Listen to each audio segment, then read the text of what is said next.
Welcome Okay. to our last week doing this. And of course, it's not really like the last time we'll ever My, speak about it. Mike, Yes, ma'am. I'm going to have to reboot, so I'm going to disappear and come back. I'll let you in, I promise. Well, that's good.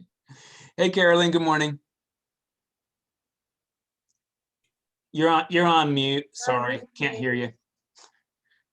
Not important. I was on the wrong meeting. Oh, okay.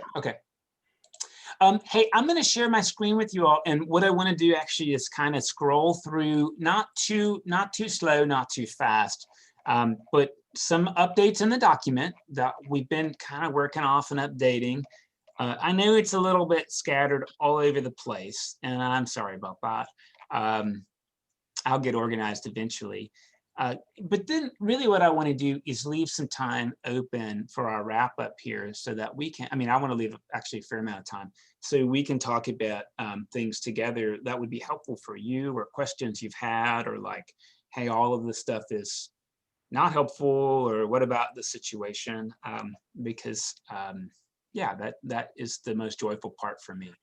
What I wanted to share with you briefly, or maybe some other flowers in the bouquet that we can put in that I think accompany the Rite. And most of this is Darlene's work, and unfortunately, I don't think she's going to be with us this morning, but she gave me permission to share her thoughts. And so Darlene, maybe you know this, she has a PhD in psychology. She's a clinical psychologist. She's still in practice.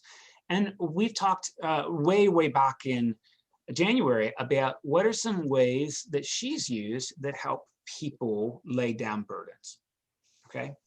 So again, I'm really approaching this not just from the standpoint of we've committed a transgression, but that we're carrying something that it would be helpful for us to be able to lay down. Okay, so here's sort of the short list. I don't know how many of you know about CBT, that's cognitive behavioral therapy. It's a way of therapy that's about 30 years old in mainstream, and there's people who specialize in it. And part of it is that you end up making therapeutic goals, and they're SMART goals, right? So they're specific, they're measurable, they're attainable, they're relevant and timely, right? So these are things that you do. And here's some questions sort of that Darlene's put together for us, like, hey, what voices in your head tell you blank, and what are they saying, and who is saying what? And you can have a talk back to these questions. Yes, but this is an interesting way to have a conversation in your head. The way I grew up says, hey, that's like what people with schizophrenia do. But you know what I realized increasingly is that we do have these parts in ourselves, and they want our attention, and they've been really helpful. And so look, there's really a great way to work out the community of voices in our heads. Instead of being oppositional, we really can have a conversation with them. And there's parts of us that, you know, honestly are telling us like, you're lazy, get up and do work. And you know, there's this opportunity to say like, what are you worried about? Like, why am I so worried about sitting and resting? Or why am I so anxious about starting a new project? So like, what are you trying to protect? Or what are you worried about, voice inside my head? And I know this is going to sound a little bit nuts, but chasing that conversation with ourselves can become really liberating. There's like a voice inside my head called the taskmaster. The taskmaster says like, work, work, work, work, work. And there's a great conversation that sort of says like, hey, you've been doing that job a long time, and we've done some really cool stuff, but like, do you want a break? I mean, what if I offered you a different job? Like, what would you most like to do that is not this? That may sound nuts, but it's been really liberating. So CBT is one of those things, and you might want to do that with a professional. Visualization, of course, is one of those really great tools that a lot of people don't realize. I learned this with a spiritual director, actually, that a really great way to pray was to actually help change the images in my head, to re-visualize. Sometimes this can happen like if you've had a burden that happened in your childhood. Like maybe there was a phrase somebody said that you know was really hurtful for you. You can visualize that scene and you can sort of show up as your adult self and take care of your child self in the scene. So you can re-visualize how that happened, right? And that's a way of taking care of your inner child and actually like intentionally remembering. It doesn't change what happened, but it gives you like a different schema for how you can be who you are and go forward. I don't know if you want any more examples of these, but theologically, I was working with a nun one time. It took me months to do this actually, because my image for prayer that I've been given at youth camp was that God is like waiting for me at a restaurant with a flower, and I don't pray enough. So it's kind of like I'm standing God up for a date and breaking God's heart. So I would come to prayer and I would apologize for being late or not spending enough time. And with the nun's help, I mean, the transition image was I would start doing that and God would go, shh. Hey, look, if you were only going to spend a few moments together, like, let's be together. So I don't need all your apologies and excuses. I'd just like to have time with you. And that was so helpful to revisualize the whole frame of like what time in prayer looks like. And by the way, that whole visualization, it was prayer. It was an awareness and conversation with God, even though it didn't have any words. Sometimes this can look like reimagining even religious iconography, right? So for example, we've got one in our chapel, the only one I've ever seen, and that's because I talked to Christine about it and she took it and ran with it.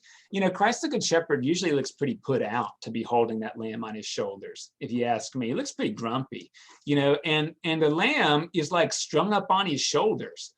So in our window, like Christ the Good Shepherd's like, come on, and the lamb is jumping into his arms. And you know, like what a much better image that like, Jesus is happy to have us and the lamb is happy to go, you know, like, and you know, again, like revisualizing our script can become really, really important and guide us actually into living out a theology that's life-giving in the middle of all of our burdens.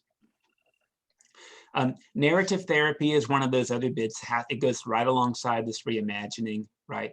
Writing your story down and also thinking like, hey, where does that go? I want to talk about rituals because that's what I do as a job, right? There are a lot of ways that we can do rituals that help. Again, this is really help visualization, right? And there are things you can do at home, whether it's washing things off of you and letting the water flow, and then just using that as an image of release. And you know, that's what we do with baptism, right? I tell our kids when we do baptism in the school, the regular water is for growth. It's for being hydrated and refreshed, especially in the heat here. And it's also for cleaning, right? So remembering your baptism is this opportunity. You can do this at home. Hey, like I want to remember my baptism, and you know, I would like God to do something extraordinary with this regular water and refresh me and wash off any, not just things I've done wrong, but I'd like to wash my burdens away. We talked about having a funeral. Again, the best part of a funeral is a eulogy. Every good funeral has a eulogy. Give it. Give a good eulogy about your disappointment and your grief. And then put it in the arms of Christ the Good Shepherd. I mean, that's what we do at a funeral. We've talked a little bit about these images with an altar, and there's a couple ways you can do it, right? And I did this as a teenager. You can write burdens down on a paper and you can burn it up. You can write it on water-soluble paper and just let it dissolve, or you can even flush it down the toilet. And that's just a concrete way of acting out what it is you'd like to do. And because we're physical embodied people, that's really important. Darlene talked about balloons, but y'all know not to do this with balloons, right? It's environmentally unfriendly. Do not buy a bunch of balloons and just let them go. Please don't do that. Unless you're going to be able to pick up the balloon corpses. There's things like prayer candles, right? And this is helpful for me in moments of anxiety. Part of the reason we light candles, right, is because a prayer is important and something needs to be held at attention. But, you know, if you approach the candle as, hey, as long as this candle's lit, it represents my prayer. So I don't have to think about it anymore. I know it's happening and I don't have to hold it. It's a way of recognizing something's important, but also being able to take it off your own shoulders. There's things like prayer wheels that you can make this prayer wheel, right? This is what Tibetan Buddhists do. It's just like a cylinder you can shove, right? And the whole thing is while it's in motion, right? It's actually in motion. Same thing with a prayer flag, or even people use this with their wind chimes to think like, hey, you know, again, when the chimes are blowing, when the wind's blowing, like that's being lifted up to God. So I don't have to hold on to that. This is not just wish fulfillment. I mean, this is like practices of holy living, I want to suggest. Breathing's really important too. And Darlene's talked about some breath work. And again, like I found it really helpful to just imagine breathing out the anxiety and breathing in God's peace. And of course, like in Hebrew, God's name is a breath, and it's what makes the human being alive in the first place. And, you know, your soul in Hebrew, it lives in your neck. It doesn't live in your heart. And that's because, well, of course, without your breath, you would be nobody. So this is this very central aspect in Hebrew religion and practice, is to focus on your breath as the presence of God coming in and out. Of course, visual arts are really important. Journaling can be really good. I'll tell you that I've journaled in my life, and journaling was just me reviewing all the bad things, and it wasn't helpful. But there's a frame you can put on journaling where you say, like, God, I cannot stop thinking about this thing. I think about it over and over and over again. And if you write it down, it's recognition that it's important. But then you can tell yourself, look, that's so important, but I've written it down. I'm not going to forget it. It's in the book, and I've closed the book now. So it's important. I've written down everything I think about it, so I don't have to keep thinking about it. And if I have a new thought, okay, I'll put it in the book too, so that I can get it out of my head. It's not that our worries like aren't important. It's just that we don't want to be owned by them. So put them down. There's a few other things in here, right? Darlene has drawn out exercise, right? Like, you know, you can read, there's this really great book I wish I'd read in high school. It's actually about the development of people's bodies. And I think it's called Come As You Are. And it's about women's, frankly, women's physical development. But it also includes some interesting thoughts like this, that we have a stress cycle, right? So when we're presented with something that is anxiety causing, that releases adrenaline or cortisol, whether that's a lion or a criticism or a worry, and that there was necessary ways to complete the stress cycle. Like you can't just say, oh, that doesn't matter. Like that energy needs to get out. So that can happen in exercise. Like again, you can hit a bag and it completes the stress cycle, and you can imagine hitting that out of you, right? Or you can run away. When I was a kid, my dad always, we would drive by runners, and my dad would always say, tell that person they can't run away from life. And that's his sad sense of humor, and which I never did, fortunately. But there is a way where you can say, I'm going to run away from that energy right now, or I'm going to run that energy out. It's not escapism. It really is about running out the adrenaline and cortisol. And again, if you trust that as a benchmark, it's much more likely to work. So the frame really matters, is what I want to suggest. We talked about the Kintsugi heart. I put a URL on there. Like I said, it's like $50, and you bust up the heart, and you can write whatever pieces of injury or burden you want, and then glue it back together with gold. And I do think that would actually be a pretty awesome way to spend Lent, is thinking through those pieces, but then putting them back together, because in the end, right, the ultimate practice is that whatever has been burdening you down, you realize it's made you who you are. So you may not want to be burdened anymore, but having borne that burden, that's who you are. And God wouldn't have you be anybody else. So hopefully we can join God in being grateful for exactly who we are. Of course, there's things like healing massage. I had a friend, I didn't know where she found this. She went on a massage retreat where a bunch of nuns gave her a prayer massage. And that's something they were doing, like they were massaging their prayers into her. But you know, you can just go to a regular masseuse and imagine that that's what they're doing, right? And there's this great phrase, right, which is your body always keeps score. And so this is a way to say, like, look, all this stress in my head has also stored its way into my body, and you know, I'm really just going to be at peace with this person bringing a healing touch to me, not just physically, but letting that soak all the way in. You may not be a massage person. That's why there's a million things on here, right? Of course, the Native American way is that you can sweat it out. You can hop in a sweat lodge and you can sweat it out. And if you visualize that's what's happening, it will. I don't advocate you doing this the Native American way, right? Which is sitting in a sweat lodge for like 6 or 7 hours and throwing up multiple times. It's pretty intense. You may want to consult your doctor before you do that, because it could frankly be dangerous. But the idea, right, that there, you know, we do sweat out toxins when we sweat, and guiding that imagery and embracing that as a practice to help us sweat out some burdens, to me seems like a really helpful visual enterprise. Of course, there's the rite itself, right? And I'll tell you, I've recently done the rite, and you'll find it in the prayer book, and I've got it pegged in here, some of the scripts here, right, from the rite. Essentially, this is where you come in and you confess to a minister and to the church, whatever it is you're worried about, whether they're moral transgressions or burdens. And then you get to hear, I mean, notice, receive me into the arms of your mercy, restore me to the blessed company of your faithful people. And if I'm doing the rite, I always anoint somebody with oil, which has like been blessed oil. That's how kings were anointed in the Hebrew Bible, not with a crown, but with oil poured on their head. And so we use church oil in the church as a sign that in the moment of our neediness, our greatest need, we're essentially royalty to God. And we treat one another royally when we care for people who are burdened or having trouble walking on their own 2 feet at the time. So those are elements of the rite. I want to suggest that all of these things, these additional techniques of laying down burdens, are really there in addition to the rite, alongside the rite, because healing, as we know, can be pretty darn complicated.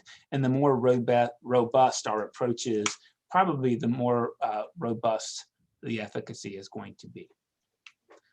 All right, that was my presentation on those things. But I've maybe left you hanging on things you've been wondering, like the so whats, or hey, we talked about this, and you know, I wanted to ask about this. So I'm just gonna back off now and open the floor to what this is doing in you. Mike, yeah, please. is it possible to also, like if you read Saint John of the Cross or Teresa of Avila, can those be forms of prayer too? Yeah, you know, I'm afraid that, and here I'm going to say something really crazy, and you may say like, hey, would you write that down? I might get in trouble if I do. I'm afraid we've done ourselves this really bad disservice by saying that prayer is talking based, and that it's about thanksgiving and intercession and whatever it is. Like I've heard, you know, Barry Foster wrote this great book called The Celebration of Discipline, and he talks about these 5 ways of praying. And I just, you know, I think laundry listing where we say, God, I want you to heal my friend. I mean, really, like, how can you do that and pray the Lord's Prayer? Your will be done, not mine, right? I think prayer is really where we're mindful of God's presence in our lives and the world. And sometimes I've had what I call an interior monologue in God's presence, and that's been a real powerful prayer. So I would tell you, like, really what prayer is just being mindful of God wherever you are. And I'm not a mystic, but I think that's right. So if you're mindful of God's physical and mystical presence at your dinner table, whether you say a grace or not, you are absolutely praying. And that's why people use these techniques to help them be mindful. Like if you're Jewish, right, you leave a chair open every time you do the Seder in case Elijah shows up. You know, I know Christian people. There was a rector, the first rector at St. Martin's, his name was Father Bagby. he had a chair in his office that nobody sat in because it was the Lord's chair. Now, you may say that's silly, but again, what that helped him do is remember God's presence always in the office and be mindful of it. And that means, right, that, I mean, you know, I could be eating a bowl of Jell-O, and if I'm mindful of God's presence, that's no less a prayer than what we do on Sunday mornings. I hope that's helpful. I'm coming at this from a weird approach, but Greg Boyle is the founder of Homeboy Ministries. They rehabilitate incarcerated gangbangers in LA. First thing to do is they take off their gang tattoos so that they can get real jobs, you know? And Father Boyle says, you know, Jesus is not really worried that we're going to forget that the Eucharist is really special. He's actually concerned we'll forget how ordinary it is. That God is at table with meals with other people. So I think I have a question. please. What are your thoughts on the Anglican prayer beads?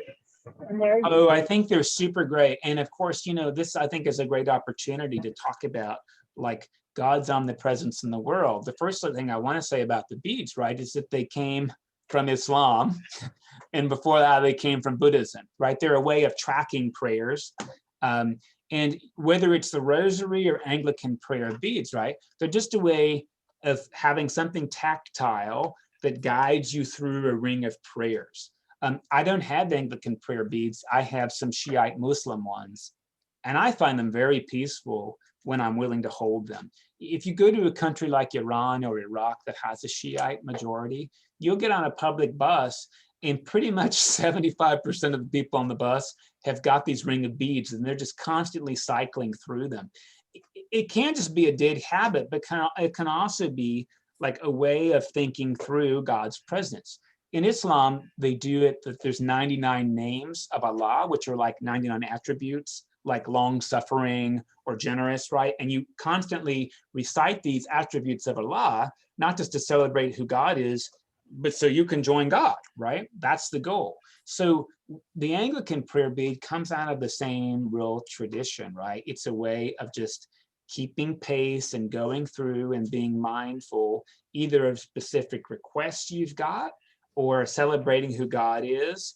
Or there's some people who even use them and say like, hey, my goal is to go through 33 things I'm grateful for in a go, because I know that gratitude comes from God. I mean, there's a lot of different techniques. There's a few books, Lisa, on praying with Anglican prayer beads, and they can guide you into some like new ways to use them. But forgive me when I say this, but you can use them anyway that's life-giving for you. That's basically what the Rosary is. The Catholic Yes. Rosary is basically the same thing. And again, this is the reason I want to say this is because I think it's affirmative spirituality, right? The Rosary came after the Crusades because the Crusaders saw Muslim people using beads, and they thought that was really cool. I wish we had some beads. So what they did is they took the beads and they put a cross on it, and that's the Rosary. And the Pope was not excited about the Rosary, but the Pope couldn't tell a bunch of people who were already using it that they had to stop because they wouldn't have listened. I mean, really, that's the story of the Rosary. So what I didn't put on here, which is really lovely, and our day school kids did this actually, is in the Jewish tradition, you put a mezuzah outside your house, right? And a mezuzah actually has a scroll in it from Deuteronomy, and it sort of says, love the Lord your God with all your heart, with all of your soul, and everything left over after that. And if you're Jewish, right, usually you kiss the mezuzah this way when you leave and when you enter, as a reminder to remember your relationship with God and how you treat one another so that your house can be full of peace. Not a lot of Christian people use the mezuzah, and I don't know why not. It's pretty cool, actually. It's a great way to physically remember to live into your values, which is kind of what this is about. We have one that our Jewish friends gave us, Mhm. And you reminded us, it's been at our door for years, Mike. And thank you for reminding me that that's what the reason, I mean, I knew, but I didn't remember. I didn't pay attention or whatever. That's the whole point of both Islam and Judaism, is we forget. And I was remembering, like, somebody was talking to me about the monastic principle of single tasking, because I love to multitask, but there is this monastic principle to be devoted to single tasking, to slowing down. I have a mezuzah outside my office. I have one outside my home, and most of the time I walk right by it. And if I do that right, the thing is not like a magic spell. I've got some foo dogs I bought from China too, which are those jade, lion dog statues that are guardians. And the magic works when you interact with it, not when you just set it up and forget about it. Well, that's what I think anyway. Susan, I saw you. Oh, I'm sorry, Lisa, please. I was just thinking that, I don't know, I was thinking of that. I've never heard of the mezuzah, so I'll have to look into that more. But it seems like when you're inside of your house, you're in a safe place, and and so using that as a ritual to keep God with you when you leave that space. That seems like that would be a very helpful thing. I think it is a helpful thing. And I will tell you too, like, one of my favorite things to do as a priest is to come in and bless your home. And that's repeatable. It's not one time only. And we all read a book in the parish about 2 years ago called Liturgy of the Ordinary. And the priest in there describes one of her colleagues that goes into bathrooms and blesses mirrors so that people, when they look in the mirror, will see the image and likeness and joy of God in themselves. That's a sweet prayer. It's a really sweet prayer. It's very much up my alley in terms of like what all of this is about. So I'm going to freely offer. I am always happy to bless your home. And I always think it's a little bit weird to bless my own home, but I have done it. And I have done it in different ways, including scattering holy water and like swinging some incense around. A lot, so that the room had a residual smell. That was important to me, so that when I came back in and smelled it, it reminded me that, I really asked this to be a holy thing. Susan, I think you were next. I just want to say that my heart is very heavy over the things that have happened in the last couple of weeks, and all the killings, and how do you find any peace with that? Are you asking the group or are you asking me? Well, I'm asking everyone. Yeah. How do you find peace in the killing of innocents in such a very public way? I guess people are being killed all the time, every day. I know that, but this has just really hit me hard in 2 weeks. We've had almost 30 people just mowed down in 2 incidents, and it doesn't change. I think about Columbine. I think about Sandy Hook, and nothing has changed since then to make it any better. And what can we do? Yeah, well, I'm not an expert here, but it seems like that is such a robust question, and it's really important that there's not like a single thing we do, right? I think one of the things, and this is like the approach of Black Lives Matter, is like you remember those people. We don't forget about them. We remember, and remembering them by name, like whether that's Michael Brown or Breonna Taylor, is really important, because these aren't just some people. These are like specific people who were killed unjustly. I just watched this video with Barbara Brown Taylor, and sometimes we say like, God, why do you allow so much pain in the world? And somebody flips the script with her and says, God, why do you allow yourself to hurt so much? Because I think the question is, how do we imagine God responding to this, right? Is Is it something that God just simply allows to happen in a cavalier way, or is it something that God does indeed allow to happen and it grieves and hurts God as well? And I don't think it makes it okay, but I do think, Susan, there's this constant reminder in this about how little control we actually have. And I that can agree be, with that. and that can be very important and very freeing, right? And why doesn't anybody do something about that? Because I think, like, when we totally control the situation, that's not really optimal either, right? I mean, I think ultimately love is something that's out of our control. So I think we remember and we grieve and we take steps forward, hopefully, to change the future, even though we couldn't control the past. And we know that, like, no matter what you do, I mean, look, ever since we've invented the TSA, you all realize that as many guns are getting through security as before we had a TSA. I don't know if you realize that. No. So we've spent all this money and created all these jobs and made going to the airport a miserable experience, and things aren't any better than they were. And I just think it's a reminder that, honestly, like, we can have the veneer of control, but it's an illusion. Well, I do like the thought that the reminder that God is grieving with the rest of us. Seems really important to our theology. And I think, Susan, because we're coming up next week on a day we call Good Friday, listen, it's only good, like, retrospectively. And the thing was called Black Friday forever because it's a dark day. And I think there's this really great question we can ask, like, hey, some good came out of this, but what if we didn't kill Jesus? Like, wouldn't that have been better? I kind of think it would have been better. I just want to be honest with you, right? The story, right, is, and talk about injustice and unfairness, right? That's the story.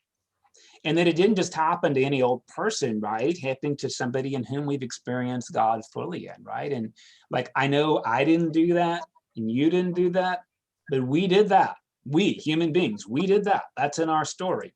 And I don't mean to say, like, hey, look, Sandy Hook can be all for the best. I think that's a little bit nuts. I mean, I do. But I think that's the real story of Friday. The story of Black Friday is Sandy Hook in the person of Jesus. And that's part of our Christian story. Thank you. Well, it's Yeah. heavy, right? I mean, that's to me, like, the only thing, when we talk about Holy Week and Black Friday and Maundy Thursday, there's that spiritual, were you there? When they crucified my Lord, it causes me to tremble, tremble, tremble. And I didn't even need to preach. That's the sermon. And Liz does a beautiful job. Yeah, I will tell you, and I don't want to sound bad, but my last parish had this, the choir director was a Black man who was a music director, and he had a voice like many waters. I mean, it was something, every time I heard him sing, I just wanted to cry. And when he sang spirituals, even more so, there was, like, this, not just a tonal quality, there was something mystical in his voice that transported me. And I think because he's a Black man, frankly, singing a Black song, there's something about that that's really, it's not good. I mean, good is not the right word. It's somehow connecting, which I think is most of who God really is.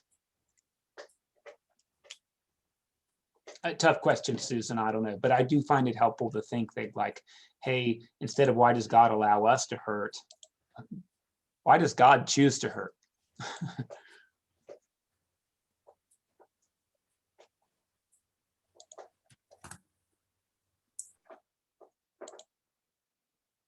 Ellen, was there something you were gonna offer?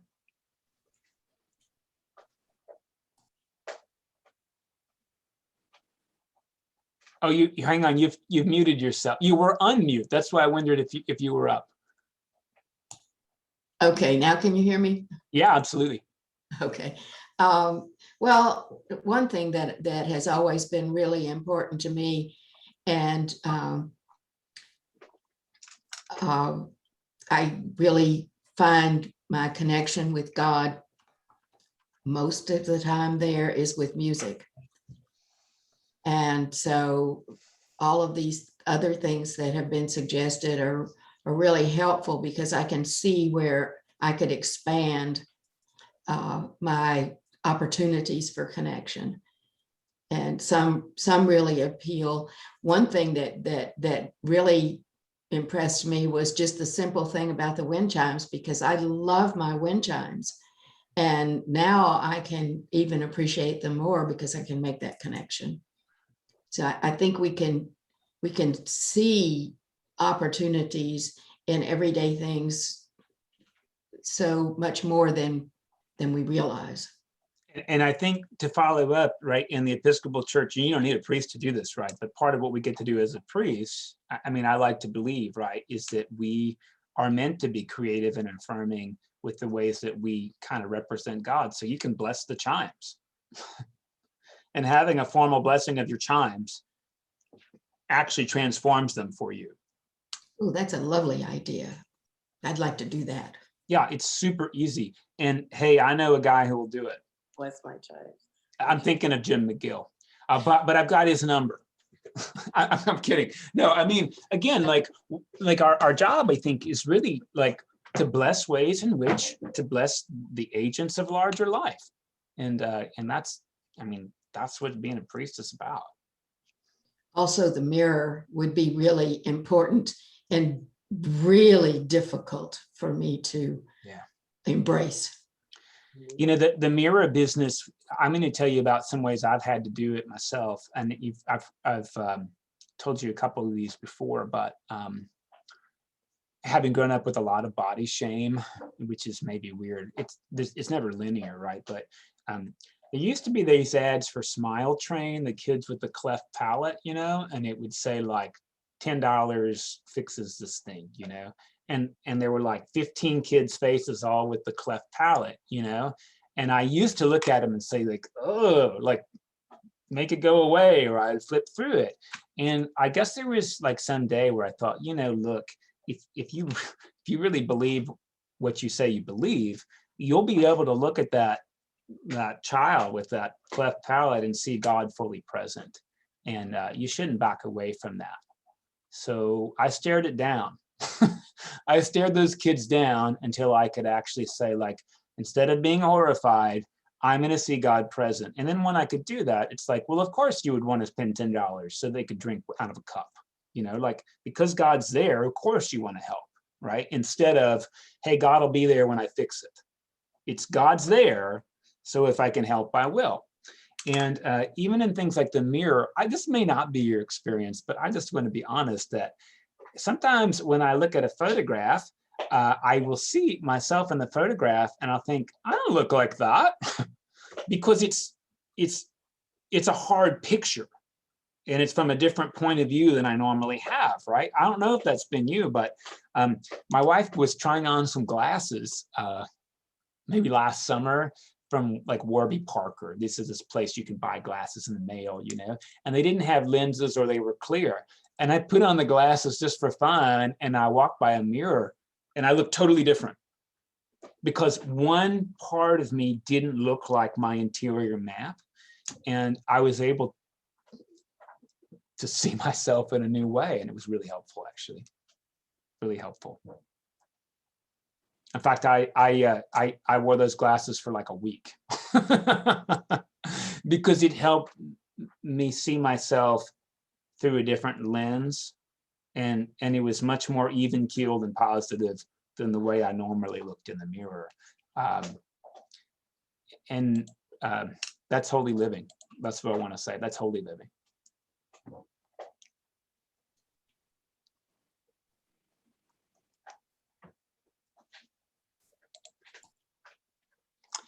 Any other thoughts about this reconciliation business?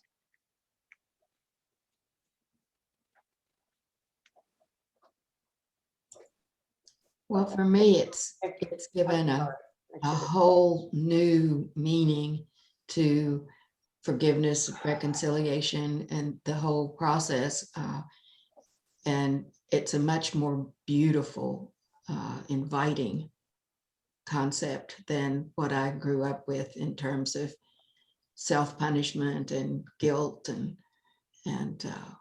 all of the bad things that we carry around with us. So it's been extremely helpful and enlightening for me, and I really appreciate having the opportunity. Thank you. Graciela? Yes, well, growing up Catholic, I did not have a negative experience with confession. We go with reconciliation, excuse me, we always said confession. It's Friday and we got to go to confession. And it was to me, it was a positive experience from the standpoint that maybe this sounds childish, but childlike, and it was, I guess. I could do anything, and not that I did anything, but I could do something that I shouldn't have done, but I went to confession and it would be okay. But it's not that I really actually did anything bad. I didn't do bad things, but somehow the fact that I could go there helped me take care of that. I don't know if that makes any sense, but and then now, as an adult, I have not been to reconciliation in a long time. So I don't know. I'm just not sure. I'm a little, but I've enjoyed this intellectual discussion and better understanding it from different perspectives. And thank you. Well, I want to invite you, and I want to make sure this is clear, right? Like that if you say like, hey, I'm interested in doing this, but I don't know, maybe I want to do it with somebody I don't know. I've got colleagues who will do this with you. I like to think that there's something nice about doing this with somebody who's going to see you, whose confidentiality you can trust, because that's part of the human element that seems really important. And that might be me, but it may not. So if I can help you one way or another, I of course would be really grateful to do it. And my goal in this work is not to say like, hey, all y'all should do this. Rite of Reconciliation with me, and you better do it soon. That's not really the goal. I think the goal is to chase down like really holy living, which is how do we lay down our armor that has served us in the past, but is weighing us down in the present. Kathy, please. I wanted to speak to what Graciela said, because I was always sad that I didn't have the experience that she did, because that's the way you're supposed to feel. Yeah. And it was kind of like, no, it was comforting to Graciela, and that's supposed to be the whole point of the rite, and that she knew that God's grace was there and that she would be forgiven and loved. And to me, it was like another way to berate myself, another way I was failing, something else I was doing wrong, and I couldn't. I don't know, it just affected me totally different. So this has been very helpful to have this experience and to realize that, I was approaching it the wrong way. Well, I want to offer to you briefly that I don't frequently talk with the bishop, but I mean, did I tell you this story already? See, as I get older, I can't remember who I told, but I was talking to our bishop about 2 years ago, and I was trying to give him the inside story on something I thought he needed to know so he could make a good decision, and it was convoluted, and it was like, hey, you need to take some action steps. I want to make sure you have this information, and it was ultimately like a frustrating thing. So I say everything I want to say, and then Andy says to me, so what are you learning about yourself? And I thought, are you crazy? I told you this so you could make a decision, okay? But I realized there's really a lot to that question that I think is wrapped up in the time we spent together, right? It's not about like, hey, what did right or wrong? I mean, Andy's going to take care of whatever he thinks he needs to do. But the spiritual direction question for me was, in the middle of that anxiety, in the middle of that worry, in the middle of the situation, what are you learning about yourself? with the belief that that's going to be really good. And I think that's this wonderful frame to put around the whole process. And it's a question I don't usually ask, you know. People come sometimes and they ask for advice. The older I get, I'm better at saying, like, I'm not really sure you want my advice. Instead, I think the stock question I should just say is like, hi, I hear that, and what are you learning about yourself? Susan? Well, I was just remembering in the talk that Graciela and Kathy were talking about confession. My grandchildren in Alabama are being raised Catholic. And I would remember, sorry about that, when one of my grandsons was going for his first confession, he was terrified. He was absolutely frightened to death and cried that he didn't have anything to confess. He didn't know, couldn't remember anything really bad that he had done so that he would be saying the right thing to the priest. And my son-in-law said, have you always been kind to your sister? And he said, well, no. And he says, have you lied to your brothers? Well, yeah. He says, well, you can confess those things to the priest. That'll be just fine. It doesn't have to be something where, you know, somebody was really hurt or, you know, something like that. But it was very terrifying for him to think about sitting in the confession box and actually talking to the priest about things he had done wrong. Yeah. And I think the why really matters, right? It's not so you can relive, it's so you can stop reliving. That seems to me the whole point of it. And this is what I love about AA, right? It's like you apologize and you try to make amends, except when doing so would make more pain. So it's really not about berating ourselves, Kathy. It's about stopping berating ourselves. That seems to me like the real important frame. Yeah. Okay, Graciela, I saw you. Well, I was still attaching back and forth with my childhood and confession, going to confession.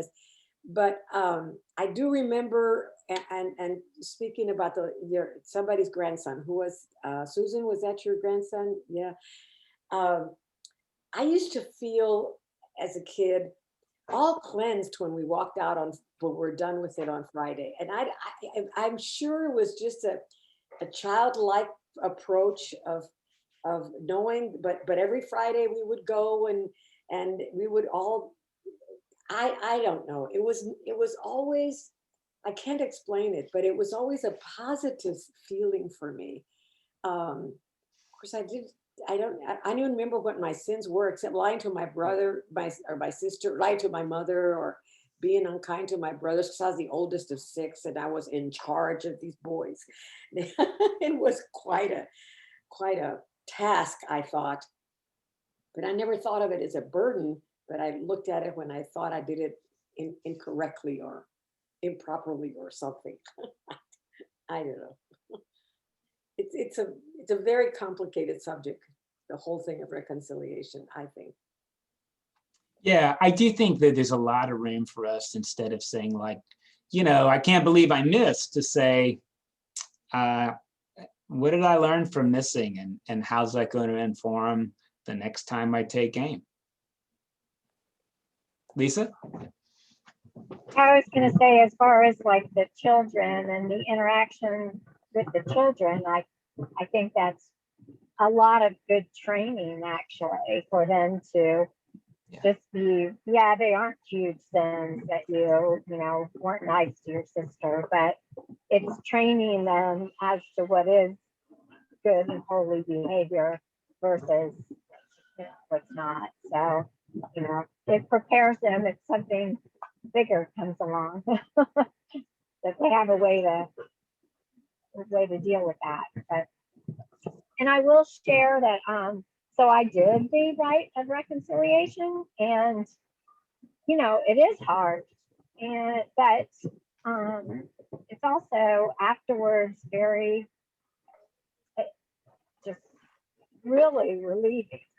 Yes. So I think it was a very tough, but afterwards a very feel good moment. Thank you. I got one more thing. My best experience at Reconciliation was with the Carmelite priest.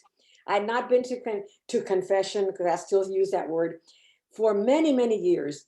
And I went and I said, "Bless me, Father, for I have sinned." And I started the little process. And Father Tom said to me, "Graciela, you don't have to tell me anything, because you are here sitting, kneeling in front of God and me, who represents God." I don't remember his exact words, but the point was, it's all good. Don't, just let it all go. Let it go, release it. It's not that it's not important, but I'm not sure if I'm expressing myself well, but it was a touching, beautiful, I'll never forget that. I walked away from that confessional and just like, wow, it's a whole new different look. And the fact is, I think that's the way God sees it. When you have to go to, I don't know, it's complicated. Thank you for listening. Yeah, thank you. Thanks for sharing. For my Carolyn, are you up? I'm here.